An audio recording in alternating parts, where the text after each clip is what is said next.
last year, I do feel that the brand that is Prevent is so toxic now that I think it's got to go.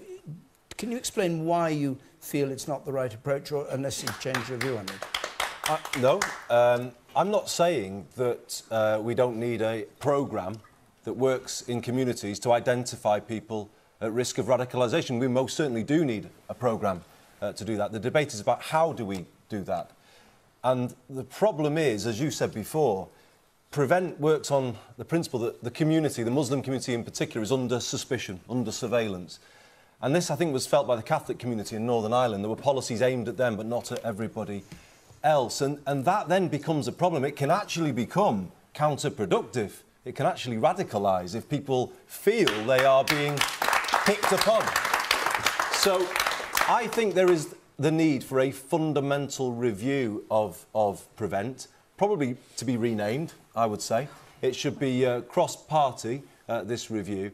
And I think it needs to start again working on a basis of trust with community organisations, particularly in the Muslim community. And let's say, be fair, we expect them to do more to help us, to provide information, to be able to take action. Where has it gone wrong for people who don't know the policy? It's become quite a state approach. There's a statutory duty now on public bodies to report. And there was a young man on the radio this morning saying the quality of Prevent officers varies greatly, and some confuse what is just normal religious activity for extremism. So you can imagine how, if someone is reported to the police for carrying out their faith, for worshipping, and all of a sudden they're under suspicion, you can imagine how that creates a backlash in some communities. So I think we have to get this right. We need a programme. We need to get in early and identify those at risk of radicalisation.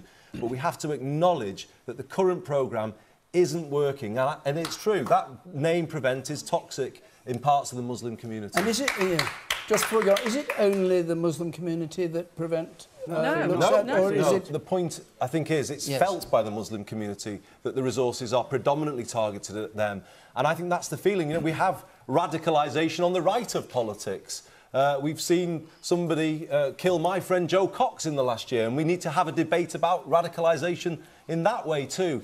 And I think this is the problem, that it's seen as though it's all about the Muslim community, and that creates the backlash. I'd be really concerned about what Andy was saying there. I think anybody who's prepared to do the sort of things that we've seen recently in terms of radical Islamic terrorism, anybody who does that on the basis that we've got a Prevent strategy, which is trying to help people actually, there is something wrong with the basic ideology. I think the problem comes from the mosques. And I've got something that I wanted to read you, which actually came from Didsbury Mosque, because I spend my time actually doing some research. And this is direct from Didsbury Mosque. This is a leaflet that I was given on an open day. And this says, living in a society in which people have accepted Western lifestyle as their way of life brings immorality at every step. Modesty, shame and honour have no place in Western civilisation. That is direct from Didsbury Mosque. All right. And that was given in a very expensive package with DVDs, and this is from a charity. And that is what Muslims are listening to. All right. And there are a lot of good Muslims, all right, but they are not being helped by this. All right, let me... from the woman there in blue, yes, you, in the centre, yep. Do you want to answer that? Yes. Yes. The Muslim community has been accused by some politicians and media anchors of not doing enough and almost in denial or even complicit with the threat of extremism. Yet, the Manchester Muslim community, at risk to themselves, reported Salman Abidi for his militant views. Isn't this a catastrophic failure of Theresa May's security under her watch as Home Secretary? Right. And just what do you make of what the man up there said about the pamphlet that he had from the mosque?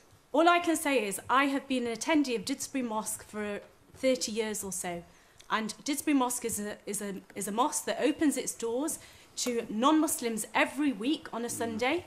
It's a very multicultural community. It's a mosque that invites women in, men in, people of all faiths and all nationalities. And where that's come from, I don't know. That's absolutely correct, and that was given to me on a Sunday, on an open day, You get tea and biscuits, very, very nice. Yeah. All right. Very, very nice people. It's not an official... I have also been in Didsbury Yes, it's having not official debates, from Didsbury Mosque. having debates hang with on. young women. I think Yes. two lines taken out of context about Didsbury Mosque is unfair. All right. Sorry, how is that out of context? Hold on. How is talking about British Well, civilisation, Western civilisation? Yes, you out may, of context. we don't know who handed it to Exactly. you or who wrote it. That's Thank the you. point. Well, I've got But it here. all right, I know a you've got leaflet it there. here. I know, but It's a charity leaflet that's given out officially from Didsbury Mosque. all right, you've with made the lots point. of other then. leaflets. Thank you. All right, all right. The woman in a blue and white shirt, there, striped. Yes. Hi there. First of all, I would like to say that my thoughts and prayers are with the victims and their families. I myself am a Muslim. I am a British Muslim and I'm very proud of my heritage. But I am also a realist, and there is an elephant in the room here, and unfortunately, it is very unfortunate, there is an issue with regards to radicalisation and extremism that does exist within our community.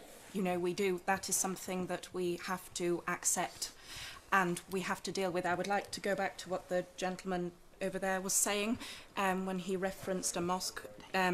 Yes, we do have an issue within our mosques, within our religious institutions.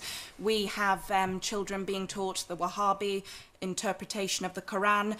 We have Saudi-trained clerics coming in and speaking to children as young as 7. You know, they have these books, you know, children are taught just, you know, we have to do something about it. Stop, I would say, for now, temporarily, close down all Saudi-financed mosques. And I myself, as a Muslim, I'm a Muslim, so, you know, we have to do something about it, yes. And Not only have our homegrown terrorists, you know, terrorism is also being imported right under our noses. There aren't any Saudi funded mosques. Yes, there are. Yes, there are. Yes, there are. Sorry, who said that there aren't what? Who's...